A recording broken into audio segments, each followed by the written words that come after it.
Okay. Sound checking. All right, well, the way I see it, every new podcast needs a theme song, right? I have a guitar, so how about Lead Talks? This is Lead Talks. I don't know if you're aware of that, George, but that's what this is. Seeing as how this is the first time we are doing this, and I have no idea what I'm doing, it bears, I don't know if explaining or just exploring what this conversation is. But this is Lead Talks. This is, you're George Leddy, I'm Matthew Leddy. Yes, and we love to talk. Apparently we have the gift or the curse of the gab, as our Irish forefathers have anointed us. Right. But to your joy or dismay, as the case may have been, you were also anointed the privilege of being my godfather, in addition to already being my uncle, which you didn't have much choice Didn't have the choice in the latter, but You've certainly fulfilled all the duties that I assume would go with being Godfather. a godfather. Yes, you've bailed me out of many a situation. Well, that is that I can certainly relate to. But you know, there are all kinds of things in the world that have value. Not all of them are money, although that is probably the main one. yes. Our studio audience, which there's no studio audience, but our listeners at home, which include probably mom and dad and maybe another one of your siblings, possibly. They might want to know we're eating delicious pastries and drinking coffee, and because it's the crack of 1 p.m., so we need to wake up here. So thanks to the delicious vegan pastries provided by. That's why they're awful. This one, it tasted like something was missing.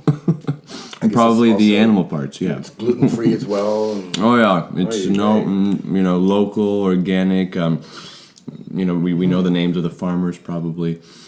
Anyway, So why is vegan food so bad tasting?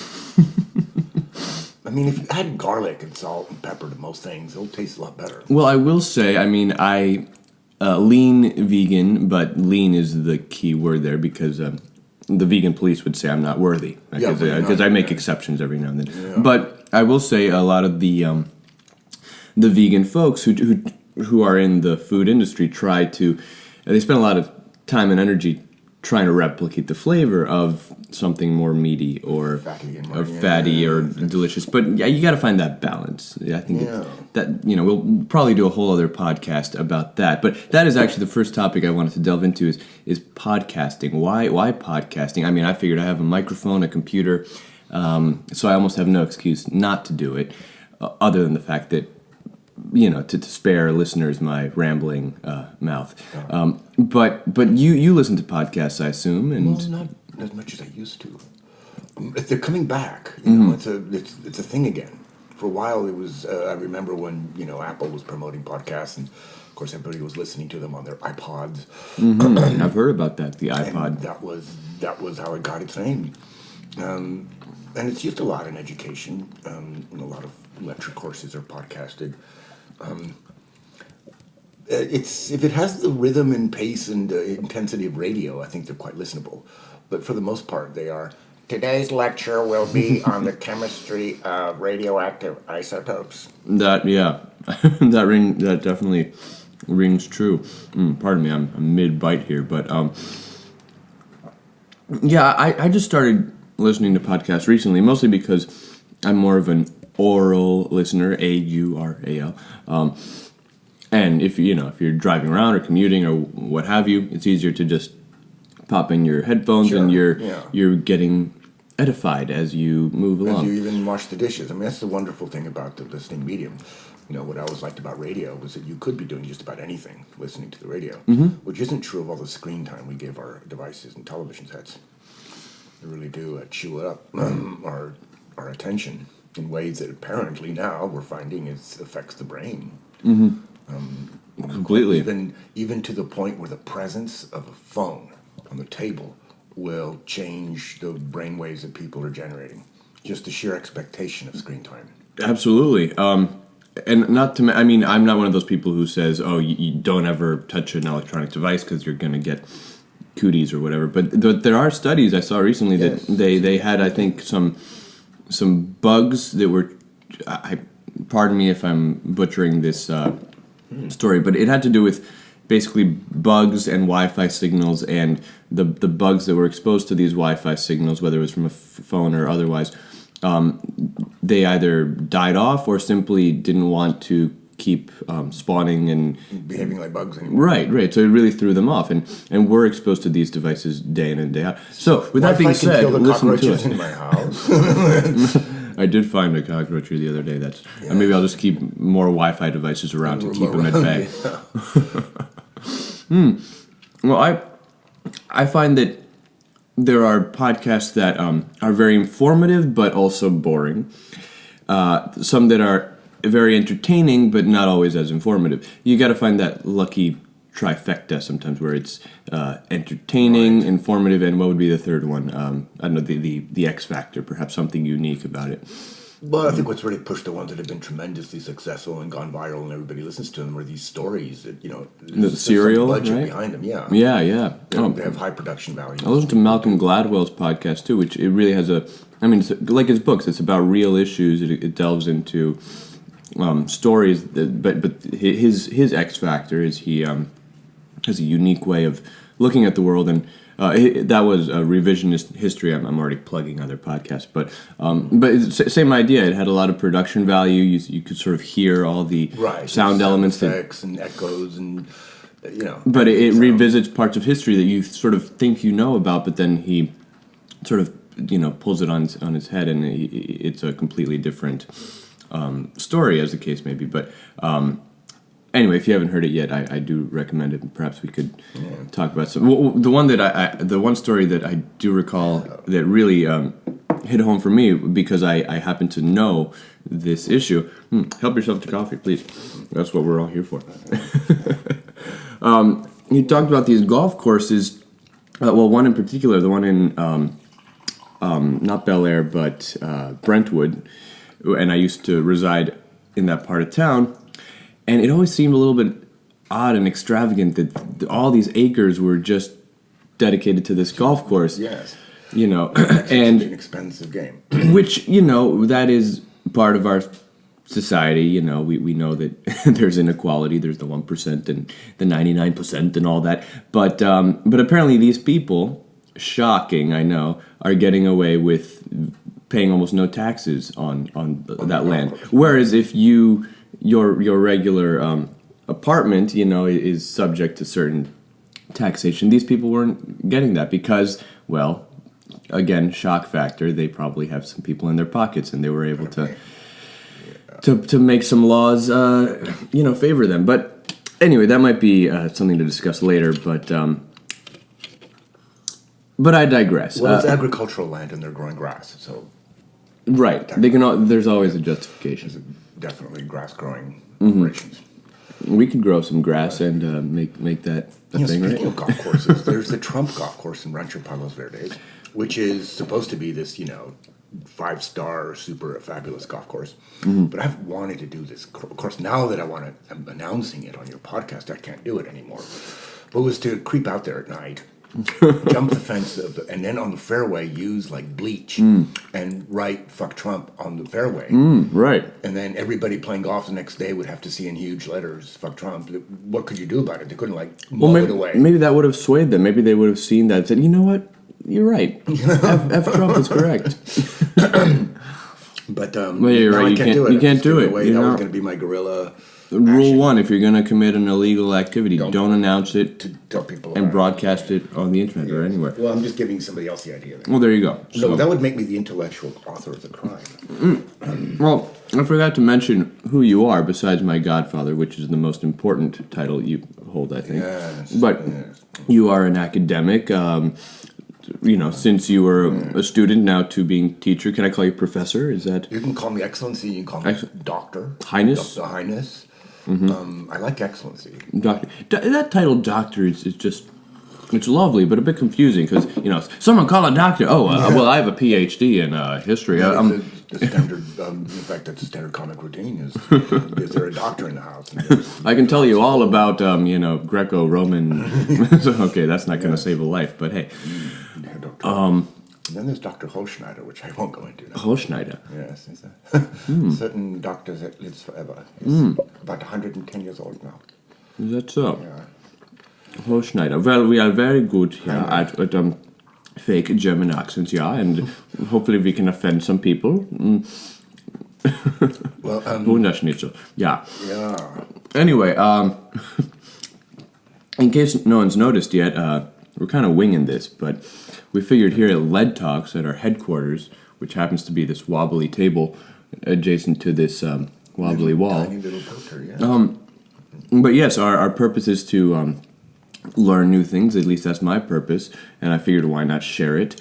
So we've talked about podcasting. Yeah, I might as well mention a few ones that I've been listening to now, because I'm curious what listeners out there have been listening to.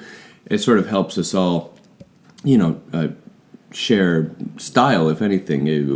What style you're into of podcasting, because maybe we'll change up the style here too. But I just started getting into Russell Brand's podcast. I think it's very that'd be fun. Fun and witty, but he's sort of this larger than life character, but he really does know how to bring it down and just relate to another person. And I think that in his more recent days of sobriety, he's sort of, he loves to express himself, and he's very open about his own vulnerabilities, which is refreshing, because a lot of people pretend, I've never made mistakes, but some people are like, I'm going to write a book about it. But Okay, welcome. I guess it would be a little tricky to write a book saying, I'm still addicted and I'm still a mess, but here's my book about still being a mess. I guess some people might do that as well. But anyway, his is very good. I mentioned Malcolm Gladwell's Revisionist History, Economic Update with Richard Wolff for all those yes, I love those. wannabe socialists out there. Well, what's great about that is that it really talks about economy through the lens of someone who is maybe a little left of center, because we live in such a world that is leaning center right. He's popularizing Marxism in a way that hasn't been in a long time. He's bringing it back. After all, there was a sort of golden age of academic Marxism in the 70s and 80s, where every university had courses in Marxism and Leninism and the rest of it. So he's brought it back in a less academic way, more applied. Let's apply it to the news. Let's apply it to financial news, business sector, and right. It's amazing. it fits quite well, because so much of what we're living in capitalism was well mapped out by Karl Marx and Friedrich Engels and other German peasants. So at what point are people going to start knocking down the door here saying, folks talking about Marx? Marx, yes. And Marx and Lenin, John Lennon, and Groucho Marx. I'm a big fan of Groucho. So what is on your agenda these days, George? I know that you're teaching, and you specialize in geography and earth sciences, am I right? And environmental sciences. Environmental sciences, yes. Is that a field that, well, of course it's changing because the world is changing, but have you seen big changes in, from year to year in your curriculum? Well, sadly, I shouldn't say sadly, it's a good thing, but it's a bad thing for me because it's not one of the skills I have. And that's the triumph of what we call GIS, Geographic Information Systems. Where now Technology. It's being integrated into just about every geography course. It's considered essential. And while I don't consider it essential, that's not the feeling you get in most geography circles. They really want, when they hire you, it's in all the job offers. So it's hard for me to get a full-time position at Santa Monica College. Right. Well, we're all going to be replaced by robots sooner or later, right? So they're starting now with the teachers. It's quite underway, because you have all these software companies that are selling campuses on online courses, and the online courses are increasingly going to be driven by artificial intelligence, so that the professor who used to teach the course just comes in to maybe even deliver a lecture, maybe even read the lecture, off a scroll, because that's what the AI has decided students should learn. Jeez. But we are having our profession massacred by I think the trends aren't good. I don't think online courses are a good substitute for being in a classroom. Oh, absolutely not. And the social factor of being in a classroom is very important in learning. Absolutely. if you can't interrupt the professor with a question, that doesn't happen on an online course. You don't interrupt the professor with a question. Right. No, I think just being in the environment, whatever that environment is, assuming that it is conducive to focusing on the task at hand, that is a huge factor. I think I was listening to another podcast. It might have been the Tim Ferriss podcast or one of those things, but they were talking about Steve Jobs. Oh, yeah, they talked to Walter Isaacson, who wrote the Steve Jobs book, and he also has a new one about Da Vinci. You might have heard of Da Vinci. He's one of Leonardo, one of the famous Ninja Turtles, of course. Yeah.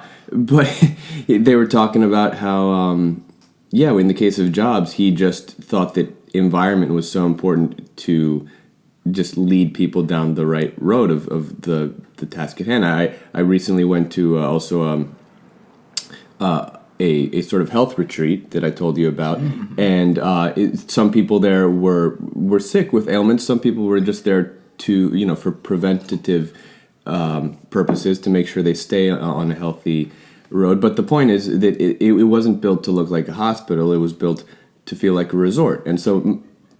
In line of thinking, creating an environment that is opening up your mind to the task at hand. So in your case, it's to teach the younglings about our ever-changing world. They're not always young. I teach night classes. I get a lot of people that are my age because at Valley College we have a lot of, what we would call returning adults.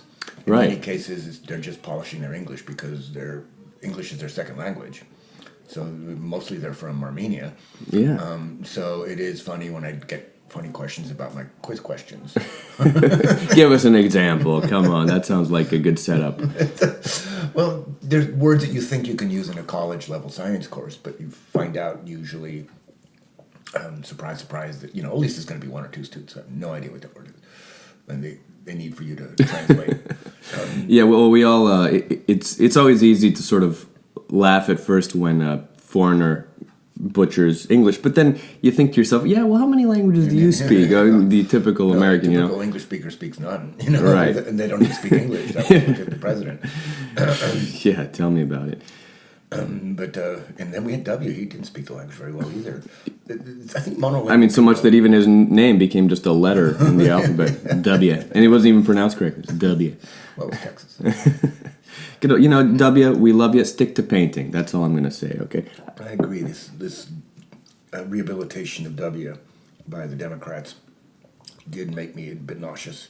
Oh, yeah, we were talking about that. Just because you say pretty words, it doesn't mean that undoes the stuff you did. All your sins. And that can apply to anyone. That can apply to Obama, too. Anyone who speaks pretty... actions, I think, are the ultimate barometer. Especially in the case of W, my goodness. We're still in that whole conundrum. Anyway, you know what? I think we'll talk about politics in a little bit, but I don't want to get depressed quite so early in the day. But I do think painting, that should be talk about supporting arts in schools. If we could just skip to the painting, go back in time, tell Hitler, or at least tell the people who didn't let him into that art school, hey, maybe this guy is a great candidate. He's great at what do they call it? Watercolor. It shows how much I know about painting, even though my mother is an artist. But if we could just convince Trump to get on that bandwagon, and we could just put them in their painting room and let the adults take care of the difficult situations. Or writing poetry was one. Apparently, Joseph Stalin loved poetry. So yes, little article, I think it was on Medium, on how autocrats are typically also big fans of poetry. In their it's so bizarre because I can't. It's hard for me to imagine a poet who would think, you know what, who I really want to read this, warmongers and murderers, and that's the real message I'm trying to send. I don't know which poems they're reading. Yeah, who knows? Maybe there's a poem out there that says, "How many ways to kill thee? Let me count the ways." I did send one to your paternal unit. Yes, I think it was Yeats, but I'd have to dig it up on my email too. It's a short poem, but it's one of those. Well, maybe I'll find it. I should have had all these things queued up. William Butler. Oh, well, we're winging it, so there's no way to predict where we would end up today. Nor Is it Yates or Yeats? What does one do with that? Yates, I believe. as far as my little brain can figure out. Well, we should talk about Halloween because it comes but once a year and it's a spooky time. It's the most unusual of holidays. Yes. Yesterday, the party I went to, the house had been done Halloweenish. So it had cadavers hanging from trees. This is the macabreness of Halloween. It's so unlike any other holiday. And they actually had part of the garden arranged like a graveyard with tombstones and spiders. How and all that. quaint. So this one moment, everybody had a costume except me. And that's because I don't have my little Dracula costume anymore. But this one woman came in incredibly goth, and she had makeup that was the color of a tombstone. So she went and sat among the tombs while people took her picture. She looked liked just the tomb. That's terrifying. It was scary because when she moved, I realized it's not a prop. Well, it seems to me if you are a real weirdo and whether you're into being a serial killer or just want to do strange things, Halloween would be, Christmas and your birthday combined because you could just walk around the streets and everyone will think you're normal for one day a year. Well, it depends on where you live. If you live in West Hollywood, it's 365 days a year. Yeah, I mean, to be clear, murder is still illegal. Probably don't do that, kids. But if you're into just weird stuff, Halloween is the perfect occasion. And on that note, I'm going to go as Jeffrey Dahmer this year. Oh, that's right. Yeah. Because I have some clothes I got from Goodwill for an audition, and I thought, I can't waste this. This is too good. But I'm going to have a little tag that says... the people won't remember the story. Yeah. Well, hello, my name is Jeffrey D. He used to work at this cake shop or something, and he would carry the severed heads of his victims in a lunchbox. For lunch, because, you got to get your protein. Yeah. Or I don't know if he just wanted to be close to him. Did he really do that? He really did that. He would, and when they finally caught him, because one of his would-be victims escaped. Yes. The cops wouldn't deliver the victim back to his apartment. That guy. Not Jeffrey. That guy. No, you're right, but it happened twice. One guy escaped, and this was before cops were as enlightened as they are today, of course. Now that there's no brutality or corruption or anything. But yeah, they sort of just assumed, this is just a quarrel among lovers and he's bleeding, but and they're gay, so who cares? Yeah, who cares? So they sent him back, and that victim unfortunately did not make it. Yeah. But the last guy did. And an update on that story. I only know all this stuff because I had to do some research. The character who testified against him as the guy who was his last potential victim. He was able to escape and reach the cops, and that's the reason Mr. Dahmer got caught. But now, a couple decades later, that same guy, he had to go to court and got sentenced because of it wasn't exactly a murder charge, but it was very close. I think he'd been homeless for many years, and I'm sure the whole incident rocked his brain even more than it already was. And I don't know all his life story, but apparently he aided another person in throwing another guy off a bridge, and the guy died. And it sounded like some drama among buddies, but it resulted in someone's death. So he is, as far as I'm aware, back in jail.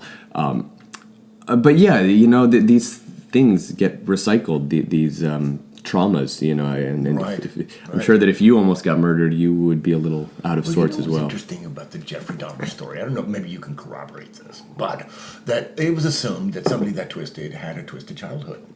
Mm-hmm. And that, they tortured animals when they were children. That there was a lot of things to indicate when they were little kids that they were already twisted puppies. Yeah. But not in the case of Jeffrey Dahmer. He had a perfectly normal childhood. Right. Loved by his parents, everything. Well, yes and no. It's sort of one of those, I think it's more psychological. There wasn't any overt physical violence, but I think there was...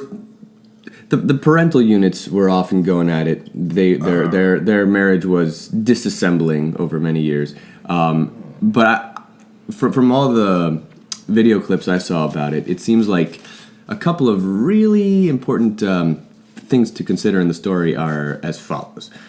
One, Mr. Dahmer, or Little Jeffrey, I should say, he had, I think it was a hernia operation or some sort of surgery at a young age, and I don't know what caused this, but he had a really intense fear after the surgery that they had chopped off his penis. And that just tells you kind of where his headspace is. And, with Freudian thinking, you always go back to the childhood, right? Oh, maybe a bad circumcision. I mean, that's just one of many things. But his father, Lionel, often talked about how he had dreams about murdering. And that's a real mind F, if you will, because it's kind of like, what, do you pass these things on? I mean, who knows? I mean, maybe if the father had certain rages inside him, maybe they were passed on to his son. But I think what it really had to do with was as his Las Vegas, wasn't his daddy in jail for all kinds of crimes, and the Las Vegas shooter? Oh, but I don't know much. I don't know much about Paddock's father, but I do know. Well, who's the shooter whose dad actually been in and out of prison? Siri, help us out here. She's useless when I need her. Yeah. Well, just to wrap up the Dahmerisms, as his sexuality was budding, that's when he developed his fetish with chopping up.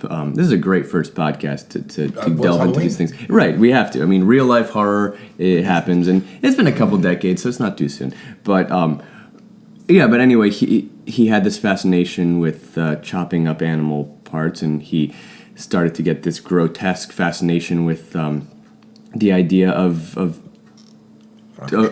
pulling over this jogger and doing something to him. He never got the chance, but he thought about it, and then eventually one day he actually did act on his impulses and he went to the army for a while and was quote unquote no one knew about his crime, but his inner urges remained dormant until they finally started to come back with aplomb a few years later. But yeah, if you look back at his early history, it wasn't so much that he was being abused, but there was a lot of, I think, emotional turmoil, and it's more so how his brain was forming and all the influences, and I guess he felt that he couldn't talk about it for pretty good reasons, but we could have spared a lot of lives if maybe he'd gotten the proper therapy. I don't know. But anyway, I thought that would be a fun Halloween costume. There's a movie about it coming out, a young Jeffrey Dahmer kind of story. But, these are fun things to explore, just in the sense that we live in crazy times where some very mentally skewed people are in high positions of power. I'm not pointing any fingers to anyone specific. But it's interesting to study these cases just because I think it kind of helps you get into the face of these psychopaths. Rodney Alcala is another interesting guy. He's maybe not as famous, but he was a serial killer of young women especially. And this guy had the balls to, even with all of the evidence against him, to defend himself in court, to represent himself. Yes, talk about just horrible narcissism. And anyway, you can research that on your own if you're a bit of a sadomasochist. Well, I have a friend, you remember Sarah, right? She raised a lot of books about. She would fill me in on some of the. She had like anthologies about serial killers. The subject of intellectual fascination. Well, it is on some level, but it's a bit like an addiction, right? They have to go back and do it again and again to get the same buzz, same high. Well, Dahmer in one of his last interviews said that, or maybe his very last interview, he said that the urge is still with him. It never goes away. It's still part of him. But, as he said, there's just no avenue to explore that right now. And then he got killed in prison. It sounded like a hit job. Yeah. But, yeah.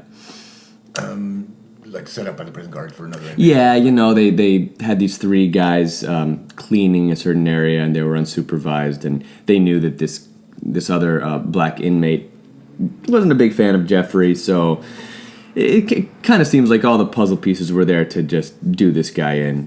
He didn't have a big fan club in the prison system. But, my heart goes out to his father. I know it's weird to say that, but, what would you do if you found out your son was a murderer and then you're trying to do the best thing? Yeah. His mother died of cancer, I think, which I'm not a doctor, but I think it might have had something to do with all the stress in her life. That stuff can really kill you. Die of cancer. Right. But she seemed particularly perturbed from day one. Yeah. Anyway, send all your hate mail to George Letty if I say anything incorrect. I'm sure he'll I'd be happy to read it. But how about the flip side of Halloween, which is Dia de los Muertos? We have a lot of Latin American experience. I have my little Mexico City concert poster here. But yeah, what is that all about? What's the Day of the Dead about? I know that on our college campuses, like East LA College and Santa Monica and Valley, the Latino students do the altares, for Dia de los Muertos, which has the little calaveras, the little skulls with the names on, little sugar skulls, with people's names on it, and then if there's all kinds of fruit is brought and images, and people build these little altars for remembering the dead. So it's usually their relatives or friends that they're remembering. And that's a very Dia de los Muertos thing. So, for Mexicans anyway, the Dia de los Muertos is a big deal. It's not, now there's Halloween that's come along with it. It's the day after Halloween, right? It's November 1st, usually? Well, it's all, the 31st is All Hallows Eve, so the next day is All Saints Day. I see. So November 1st is All Saints Day. But is that also Day of the Dead? I'm confused. The Day of the Dead is the day before. It's on the eve. Dia de los Muertos, I don't think it's November 1st. Let's ask Siri. I'm going to say it's November 1st, but I could be wrong. But while you look that up, I'm going to bring you a commercial interruption. This show is brought to you by... I'm just kidding. We have no... You, not me. Yeah. We have no sponsors, so there is no commercial interruption. That's just what Siri just said. That was a different voice for Siri. I had a South African voice for Siri. So here we go into the AI component of our show, where we struggle to get answers. Well, give it a shot. I'll be quiet. What day is Dia de los Muertos in Mexico? And of course, guess what she did with that? What did you say? What day is Dia de los Huertas in Mexico? Yeah, she can't do two languages at once. Oh my gosh. Here's what I found on the web for what day is Dia de los Huertas in Mexico. And of course, guess what you did with that. What is it? What day is Dia de los Huertas in me? She went on hearing. I guess I kept the button depressed. The LA Times says, spirited celebration marking Dia de los Muertos, Day of the Dead, in and around LA. Oh, okay. And then there's somebody with the sort of the face mask with the calavera, the skull thing. But you visit Mexico and you go to all of those Aztec ruins, and it's Halloween all over them. There's skulls and snakes and horrors and monsters and plumed serpents and But it's more about a celebration of the dead as opposed to being scared of creepy things, right? As they say, no candy, no trick or treating. Right. But I'm looking for an actual date, October 31st through November 2nd. Oh, okay. So that's what I remember in Valle de Bravo. People used to go up to the cemetery and they'd spend the whole night there. Yeah. The cemeteries were full of candles. Well, I remember going on a long walk when I lived in Mexico from, I guess, around where I lived. It was a parade, really, the Day of the Dead parade, and it went all the way to the grave site, at least a couple miles, and then people went to visit their beloved dead ones and offer them flowers and all these funky sugar skulls and whatnot. They have in Mexico. They still have cemeteries.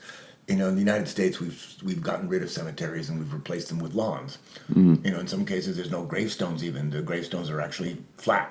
Yeah. So that the lawnmower can mow easily. I'd like to be turned into a tree, for the record. just burn me up. I won't be there really to experience it, so feel free and turn me into a tree. There is such a thing. Yes. There's I read about this where people get cremated and their cremation urn includes tree roots. Mm-hmm. And then the tree is planted, and the tree grows out of your cremation ashes. Yeah. So it is your memorial. I think that's a good way to go. It would be cool if we had a more holistic approach to death as well as life. Because, come on, how much space do we have available to put the dead, with all due respect to the dead? But they're not here to really enjoy it. They are filling up. We do want to pay our respects to them, but how many potential golf courses are we wasting here? We should combine the cemeteries with the golf courses. That way you can do a tee over your Uncle Charles or whomever. There's a wonderful cemetery in the city of Oakland in California. It's an old cemetery. I think it's in Piedmont. And it's on a hill. And all the Italian families are there. But they have their little mausoleums. Every family is actually a little temple. With a door, and you go down, and there's a crypt, and then there's all these spaces for the different relatives that are buried in it. Mm-hmm. And it looks like it's a necropolis. It's a city of the dead because they're all buildings and streets. And Somewhat like what you see in New Orleans. Real cemeteries, like back before the Protestants turned them into graveyards. That's wild. There is that big cemetery, but I'm not supposed to say things like that. Sweeping generalizations based on nothing whatsoever. it's all right. It's the internet. The internet's used to that, so it's all right. Again, we're probably gonna have 5 listeners, and they're all related to us, so it's fine. But I was thinking about that cemetery over by UCLA. Oh, yes. Very veterans. sweeping. You can see it off the freeway. What is that for? Veterans? Yes. That's Okay. the Veterans Cemetery. Right. It's full, so I don't know. What about veterinarians? Can they get in there? Because they're also vets. They're also vets. Okay, but, don't qualify. They go to the animal cemetery. Naturally, we just figured it out. And so there's your vet is next to your little cat or whatever. I would hate to go to the rat cemetery because it never ends. It's billions and billions of graves. Right. You know what? I had a friend who lived in Japan. He was actually my neighbor when I was in Weymouth doing my fisheries research. Very interesting guy. In fact, he's so interesting that I floated the idea to my brother we should make a TV series about him. It was that interesting. One of the many things that had happened as a Vietnam vet, and he lived in Yokohama in Japan. He had a dog, and the dog was called Snoopy. And he went on shipboard. He had to go ship out, and when he came back, his dog had died. And he asked people, well, what happened to Snoopy, the dog's body? And they said, oh, well, we do it, in Japan, they still have cities where there's basically an open sewer. It's just a lot of concrete slabs on top of a channel, and the channel is actually the sewer. So that's where they put Snoopy. And he was like, oh my God, they got rid of my dog, they threw him down the gutter, and he was all upset. The dog was dead, to be clear, right? Dead, Okay, yeah. that's good to know. But that's how they disposed of the dog's cadaver. But who ends up? I mean, does it just go down the river and into someone's you're walking out? Oh, look, there's a dead dog just floating by. Floating by. I mean, I can imagine that being the case. But then the part that got him that was really lovely was there was this Shinto temple nearby, and they said, "Oh, we did his memorial." And in Japan, when your pet dies, you put the pet's name on the equivalent of a lollipop stick. It's like a little piece of wood, and it's tied to the beams of these temples. And there's all the names of all the dogs and cats that people have lost. And it stays there until it weathers away. So they don't take them down, they just weather away eventually. So he was very touched by that. He thought, well, they did actually memorialize my Snoopy dog. That was fascinating. That's sweet. Well, death is part of life, and that's why we're talking about all these things. It's Halloween. Yeah, I mean, I'm sure a lot of people might not be down with dying, but it's not really a choice. I know. I keep looking. Unless you're Dr. Heinrich Holstein. Or a vampire. People that don't die, zombies. I mean, in terms of sexiness, you compare zombies to vampires.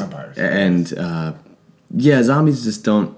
They're just not that good to talk to. I'll try to bring a zombie onto the show later, of course, but they just tend to drone on and on, and they're usually Republicans. Yeah.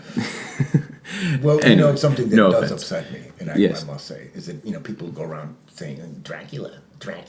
It's not Dracula. It's Dracula. Dracula, yeah. Vladimir Dracula. Vlad, the Impaler. Da. That is very sexy. The idea of impaling. Impaling. Yeah. Although I'm sure if this was a real guy, I'm sure if you were on the impalee, if you will, probably not such a fun experience. But if you're a sexy lady and you like to get impaled, I'm sure he could do the job. You should see a movie called What We Do in the Shadows if you haven't gotten a chance. I just saw it recently. It's by some of the Flight of the Conchords guys, the Kiwis, from New Zealand, right?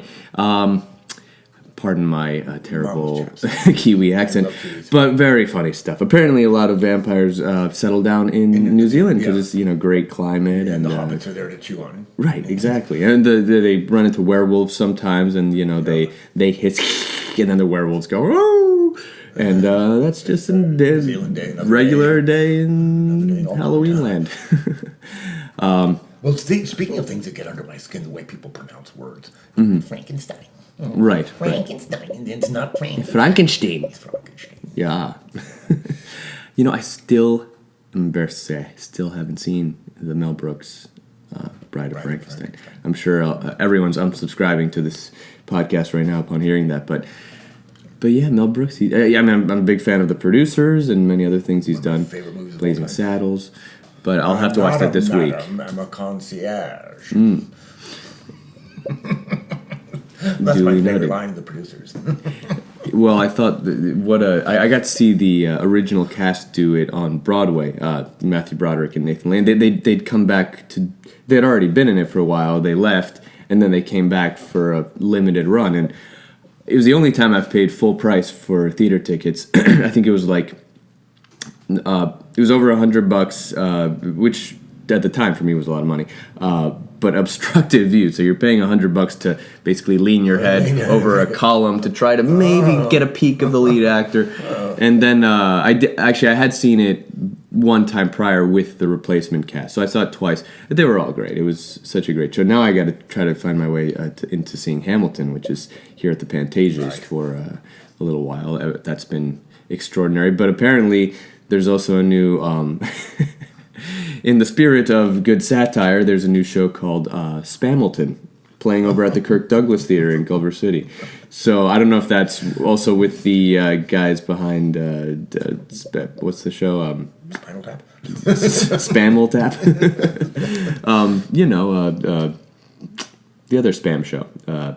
My brain needs more coffee. Yeah, it apparently, needs more coffee. And I'm thinking this coffee was meh. Yeah, that's vegan what. coffee? Well, it's Oh, was no milk. yeah, I guess it is vegan coffee. That's the problem, right? Well, before we get too off track here, which is already we're on a track. Okay. well, we've got lots of tracks, but it would be fun to review this work you're doing. We've been collaborating a little bit. By collaborating, I mean I lent you a camera to get some great footage of intrepid environmental people like Cindy Montañez and that other gentleman who spoke about environmental issues. Can you tell me something about that project and what it's for? Well, it's actually labor education, and this being Los Angeles, organized labor is very interested in some issues, particularly sustainability. So we're looking at what people call green jobs, and we wanted to pick, to use the tired cliche, low-hanging fruit, meaning those that we could make these. In a sense, it's like a podcast, except it's in the form of a PowerPoint, and it's got little vignettes in it, little interview Supporting snippets. visuals.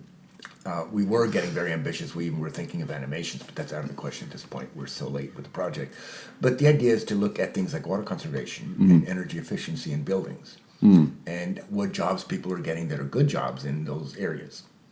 Because LA is doing all kinds of stuff around water and energy as far as efficiencies that are now built into the building codes, and they're built into even the way that commercial properties will be taxed or assessed. They actually have to comply with this schedule for auditing their building. If the building is over, I forget how many thousand square feet, then they have to actually get an energy audit of it or analyze their bill. And then they want you to do things to reduce your energy use. Like trading out all the light bulbs is a major one. Right. Oh, we got these are good light bulbs, right? ones. They're the squiggly, happy, environmentally Yeah, they friendly use ones. less energy. Imagine you have a huge facility or multi-story building. If you change out all the light bulbs, you're going to see the difference in your bill. For sure. It's like suddenly. So that's an example of where the small, usually consumer choices can make a larger impact. But you're talking about making it across the board, sort of a requirement or an requirement. Yeah, Yeah. the city of LA is requiring it, and the same thing with water conservation. Not just the low flow shower head or the 2-gallon flush toilet. There's even more to that, because at this point in LA we want to start recycling gray water, which is the water that comes out of your washing machine, your dishwasher, shower, all that. Hopefully water not for drinking water, right? No, it wouldn't be. It would definitely not be for drinking, because you couldn't clean it up to the standards for drinking. Yeah. But you could use it for all kinds of things that don't involve drinking, like watering lawns and washing cars, and all of that. So if we implemented that, there's thousands. But how of does jobs. one differentiate between the tap water that you assume is drinkable and the one that should go to the lawn? Because there is no separate. That's what they're doing now, is they're establishing rules and regulations for gray water recycling in houses. That involves how do you filter the soap out? Where does the water go once it's been filtered? Does it go into a cistern on the side of the house? Does it go into the ground? How do you use that water? And part of it is that you're creating two piping systems where there's only one. Right now, it's water in, sewer out. Just two pipes.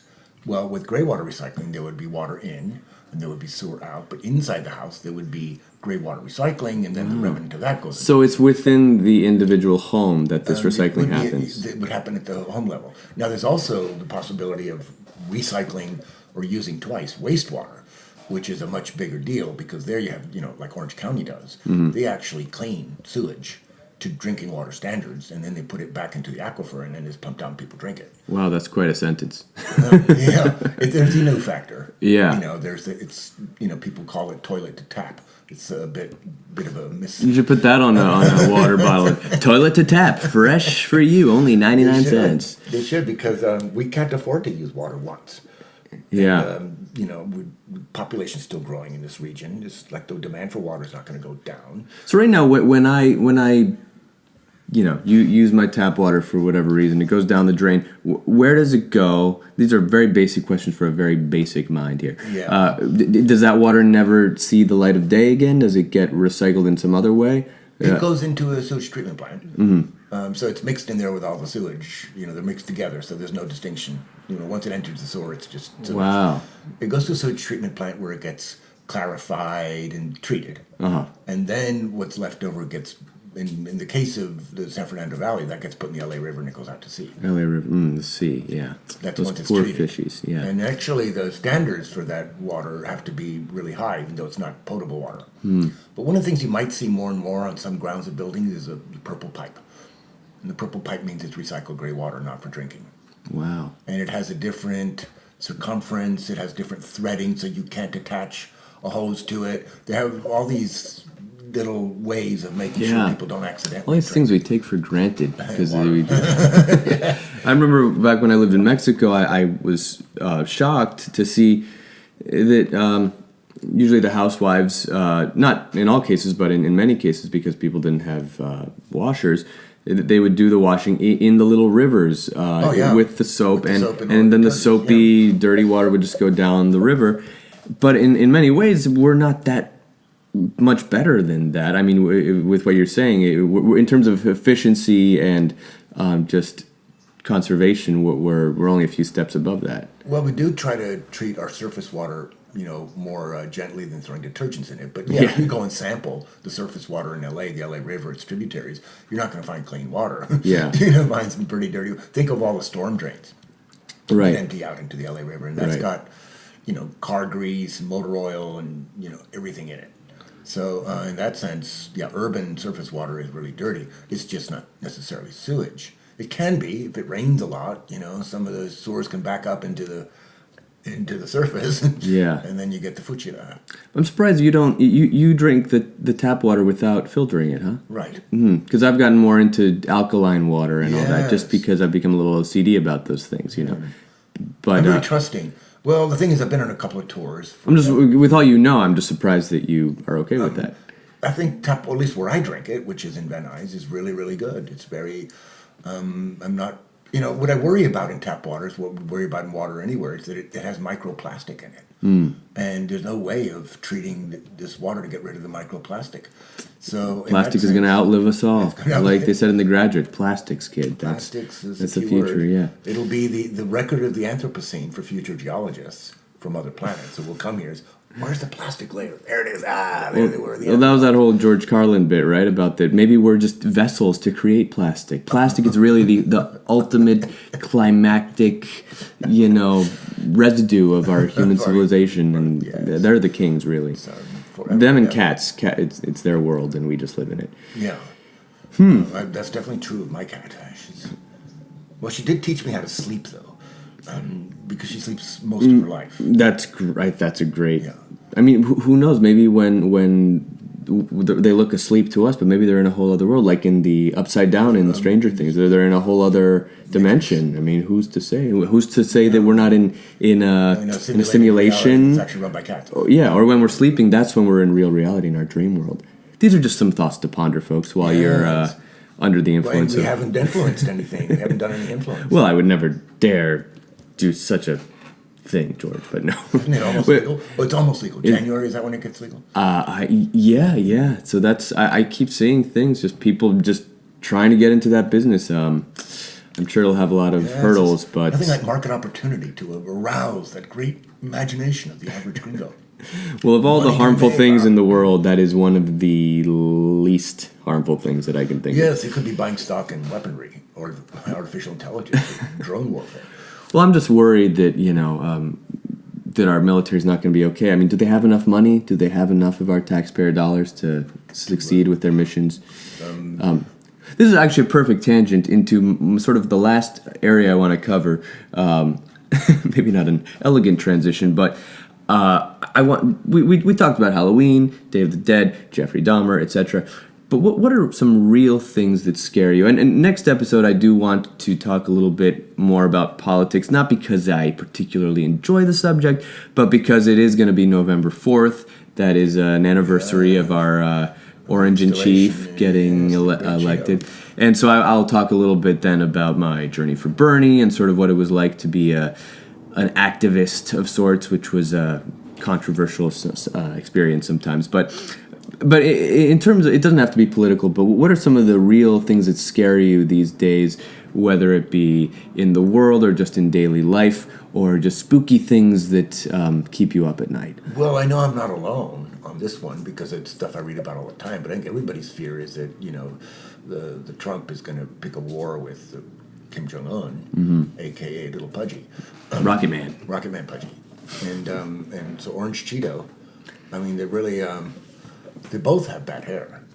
Yeah. I mean, there's an indicator there because a lot of these people have bad hair. Adolf Hitler had a terrible haircut, Right. so that's an indicator. And he killed that mustache style for me. I would have been sporting that every day, but it's Square, frowned yeah. upon these days. Charlie Chaplin had one. He did, He but got away with that little one. Yeah. but it was, well, it's funny because he wore that, but then he played his version of Hitler. No, Yes, in he the did, actually. So it's kind of weird. Art imitates life.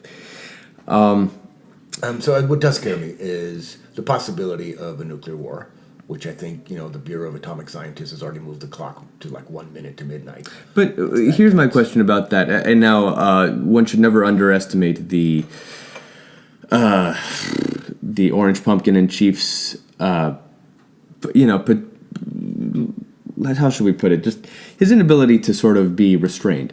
Right. But I'm not so worried about that. Maybe I'm just not as educated. But it seems to me that the Mr. Rocket Man is just fulfilling the role he sort of has to fill. I mean, he's got to be the tough guy who will not back down and will throw out a lot of idle threats out.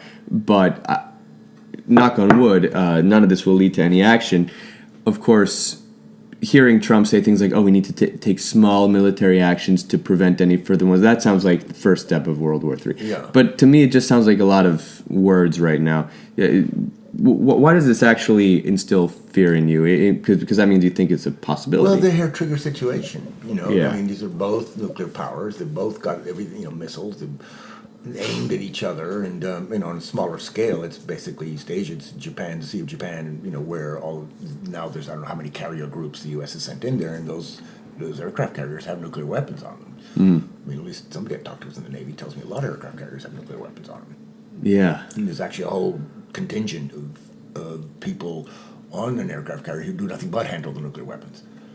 Well, I hope somebody So handles it's them. that hair triggery. I mean, the thing that kind of adds to the whole thing is that here we are thanking 3 generals in the White House for restraining Trump.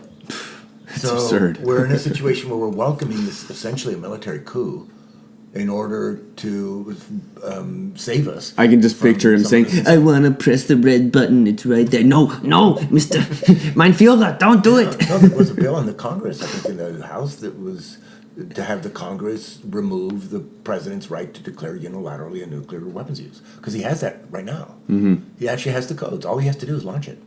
Doesn't have to go to the Congress. And so that's always been a really bad aspect of our nuclear weaponry. And it's always been designed for hair trigger. My generation, I think, does tend to, the millennials, that is, we tend to forget about the sort Duck of and cover. duck and cover, all the Cold War fears that you grew up with, and I mean, fortunately, it reached a point where it seemed like, okay, this is something that, I mean, it's always going to be a chess game that never ends, hopefully, and if it ends, it's bad news for everyone. But now we have our own real fears that, to me, are far more pressing. The climate being, Of course, one of the main ones, if not the main one. And they're scary just because there's no easy achievable solution in sight. There would be plenty of achievable solutions if human beings suddenly decided, hey, let's cooperate, let's actually prioritize real things that affect us. But again, you're negotiating with nature, which has its own rules, and it's not just going to say like, "Oh, I'll just sit here and wait till you guys figure it out." Like, no, every week we have a new hurricane. There's a new one heading to Florida now, so or And of course, they have the biodiversity indicators that make the climate thing look like a picnic, because the insect die-off is a huge story. Yeah. It's been out now from Atlantic Magazine and New York Times. The Guardian wrote a piece on it. Monbiot on the Guardian wrote a big piece on Insectageddon. Basically insects are dying. They're losing like half of the biomass of insects in Europe. Yeah. And without insects... Oh, that's great news for people who've been trying to kill all the bugs in their house. Well, that was the stupid commentary on the article. That was course. amazing things. I scrolled down to the comments. Oh, good. It can't happen too soon. Yeah, we don't need bugs. Hello, you need bugs. It's people's ignorance about ecology and about environment, and they wear it like a badge. We are all connected. Even me and the cockroaches, even though I'm not going to invite them in here any more than they've already invited themselves. Two of us had to convince a professor at Santa Monica College that mosquitoes have a role. Of course. In the world. And that, finding a way to genetically modify mosquitoes so that they're gone forever is not a good idea. Oh, no. But this guy thought it would be brilliant, especially if he wanted to get rid of flies and mosquitoes. So, that's the problem. Even that kind of reminds me of geoengineering, which... It has potential, but it's also like trying to put a Band-Aid on a dam crack, It's like there's certain things that can affect in the short term certain things, but it seems to me like in terms of curing climate change, geoengineering isn't going to do it. It has to be a more holistic approach in terms of like, well, we need reforestation. We need next speed reforestation. That right. would be one of the best things we could do. And it's usually not high on the list as far as addressing climate change. We do have to stop pumping fossil fuels. Well, that's the main one. You can't keep injecting poison into someone and being like, "Why are you poisoned?" Any other scary thoughts? I don't know if you top two: nuclear war and climate change. Let's see. It's pretty good. It's pretty good. Other thing is hanging in there. No serial killers hiding in the shadows. I guess that's not so scary anymore compared to what's in the news every day. No, things aren't going to get better. That's my takeaway.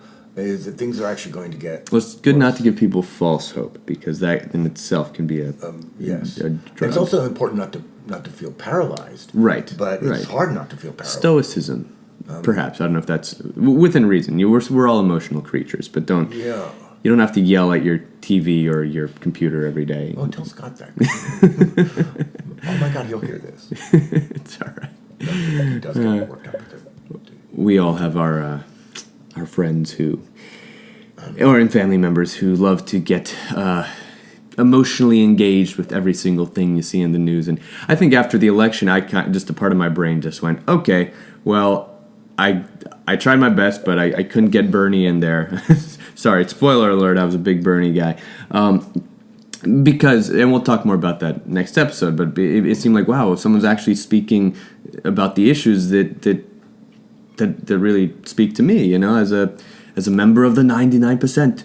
But as someone actually put that into context recently and made me sort of look at it a little differently. Even though we also, unless you make $1 million a year, you say you're in the 99%. But then again, if you live in the United States or in even just a first world country, you're actually in the top 4%, I think, of the world compared to parts of the world where, they're living on $1 a day. Right. Lucky if they have drinking water, So it's all relative. I think there is an egregious distribution of wealth right now, which is only distributed to the very top. But then again, if you're making $100 a day, even though you might have massive amounts of debt, you're still better off than a lot of people in the world. So Yeah, but that's one of those things of, eat your peas because there's people starving in China. When I was a kid, I remember hearing that one. And there wasn't any way that eating my peas would make a difference to people in China. In a way, unless we were internationally redistributing wealth in some way that involved, everybody getting $100 a day. It's relevant, but we're stuck in this sort of nation state system where what you're up against and the place where you can act the most is within the nation state you live in. No wonder the Catalans want to separate from Spain. They want more control over the part of the world they live in, and they're tired of the control that Madrid has had over Catalonia. But that said, not all of them want to break away. Right. It's, a big risk thing to break away. But it does show you that there's, people are still stuck on a sort of national, regional level in dealing with problems. Right. International solutions are rare, and they're usually ignored, So people go to Paris, they sign an agreement, let's all do this, and then how many countries, the U.S. pulls out. So, well, the pull-out method has always worked for me. But. Yes. Lack of rhythm method. Yes, of course. Hi, Mom. I'm glad you're tuning into this show. But anyway, that is an interesting story. What is going to happen there with Spain and Catalonia? Unfortunately, the government in Madrid is, hyper-conservative. And like conservatives everywhere, most of them are assholes. But immediately, they took the wrong road. And as soon as this reared its little head, they took the wrong road. In defiance, send in the Guardia Civil, bust the election, arrest people while they're voting. I mean, it's interesting how many conflicts we've seen in the world over voting lately. The Kurds tried to vote. Oh, no, we can't have that. The Catalans tried to vote. Oh, no, we can't have that. And this is coming from powers that are telling us that we're going to spread democracy all over the world. Right. Yeah, it seems whenever the powers that be say, "Oh, we're going to give democracy a shot," it kind of comes with certain parameters. Oh, the only democracy as we see it fit, unless only if you're voting for our guy, or else we'll beat you up. Well, we'll get more into those crazy things in the future.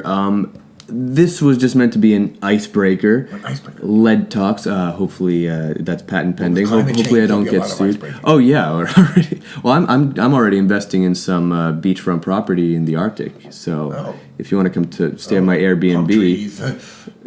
Oh yeah, absolutely. Well, it's I was thinking of just moving inland. That Silver Lake will still be above water. Yeah, exactly. Well, that's crazy because even Santa Monica, it does have that bluffy stuff. Stuff, yeah. It's a little, high, but to think that if the oceans do rise, it could even affect L.A. You think it could affect Santa Monica, Venice Beach? I have an article for my students I'll have to look at, and it's basically some maps that show you different scenarios depending on how soon we act on greenhouse gases. Yeah. So they have like 2 or 3 maps of the LA region, and then there's Ventura and Malibu and Santa Monica. And so the places that would get flooded, that would see sea level rise significantly is Marina del Rey. Right. And of course, San Pedro and Long Beach, where the rivers go out. Mm-hmm. So those become inland waterways. Right. But it's true that LA is a little bit. It's not it's not like New York, or worse, Miami. Miami's just inches above sea level. I know, it's terrifying. I told my friend when he moved back down there to be with his family and said he was getting into real estate, I said, are you sure you want to do that? I mean, in the short term it might be fun, but looking 10 or 20 years down the road, I don't know. I mean, I saw the sequel, the Inconvenient sequel that Al Gore made, and I gotta say, it was very powerful,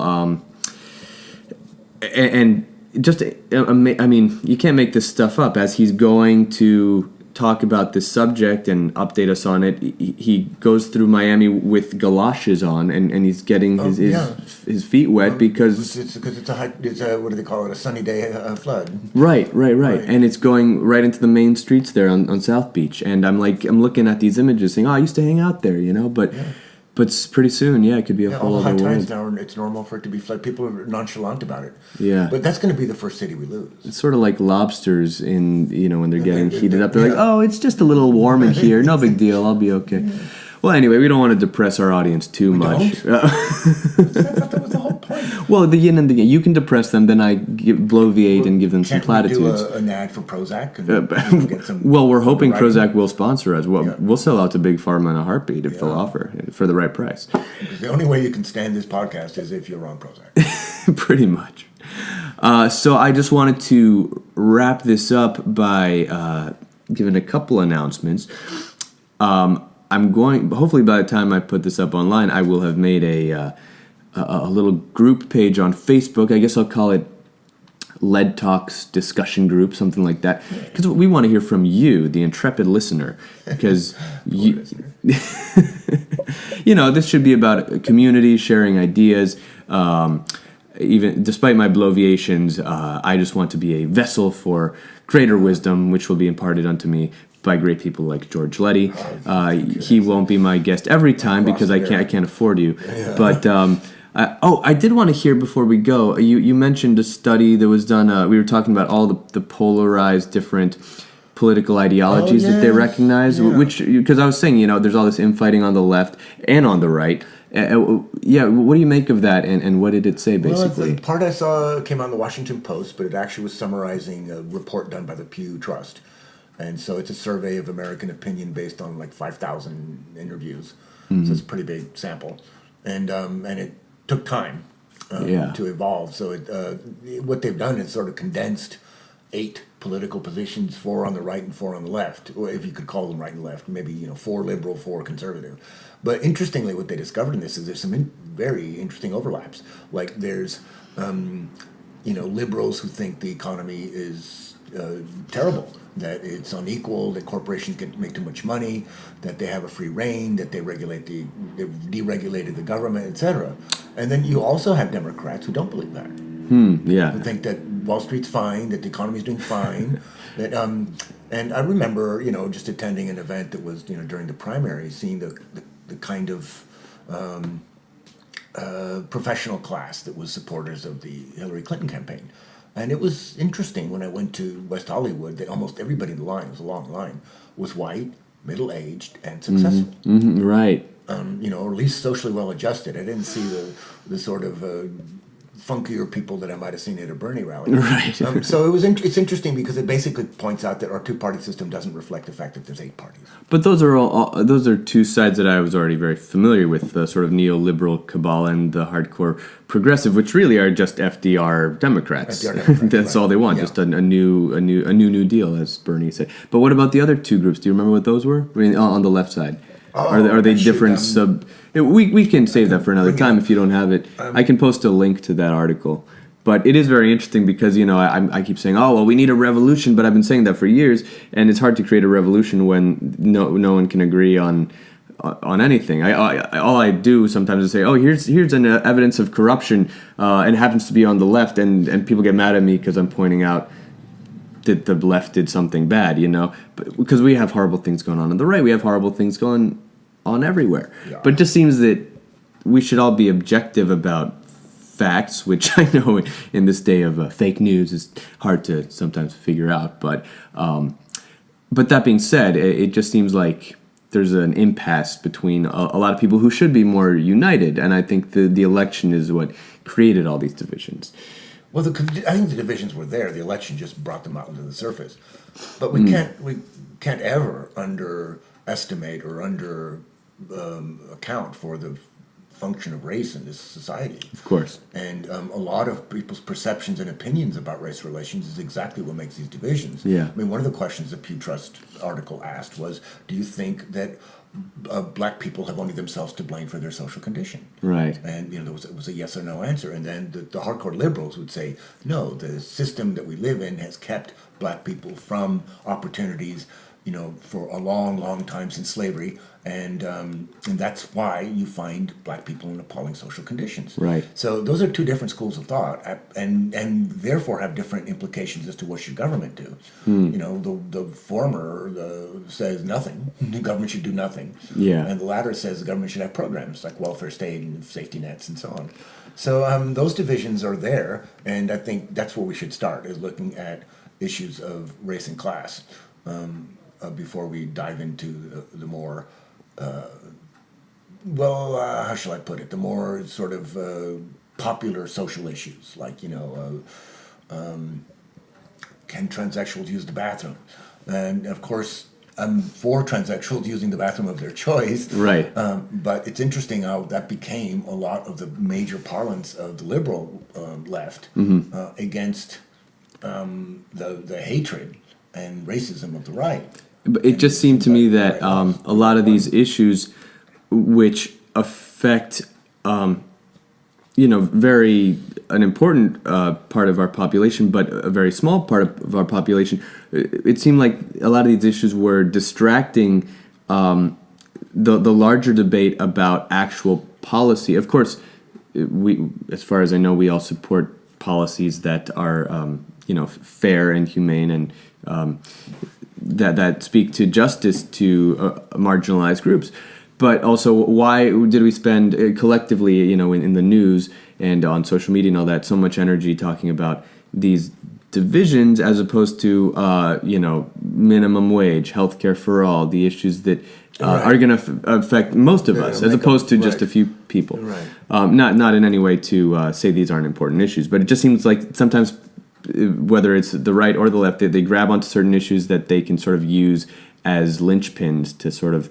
Well, the other thing that happens is that court cases can make the agenda. Something comes up, it's a Supreme Court decision, and suddenly it's all over the news because it's a Supreme Court decision, and it might have to do with transsexuals using the bathroom. It might be a relatively small sample of the universe that's affected, but then it becomes a hot button issue on all the TV shows, and there they are, debating it on Fox, and so they don't debate things on Fox, but whatever they do. They tell you what to think about Fox, yeah. Okay, well, I said we were going to wrap this up. I could keep this going all day, but we do have places to go, all of the people to do, things to go, all of the above. But we'll certainly continue this on another day. Is there anything you'd like to plug or to share with us, George, before we go? Not offhand.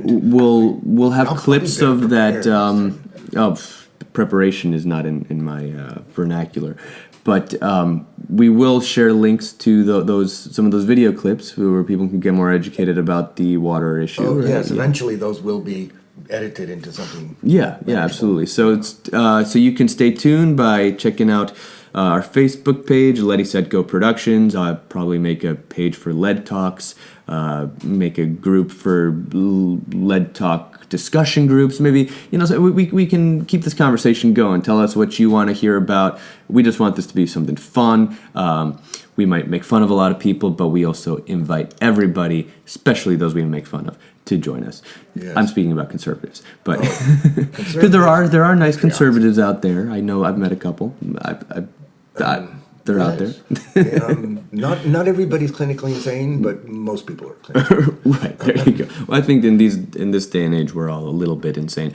But, we're here. We've got a roof over our head, and we're going to make it an amazing day. So, with all those platitudes said, I'm going to sign off. My name is Matthew. This is George. Tune in next time. We're going to talk about the election last year so we can just purge that out of our systems and hopefully move forward to a beautiful utopia of shining rainbows and unicorns. Something like that. All right. Thank you, and see you on the flip side. Sayonara.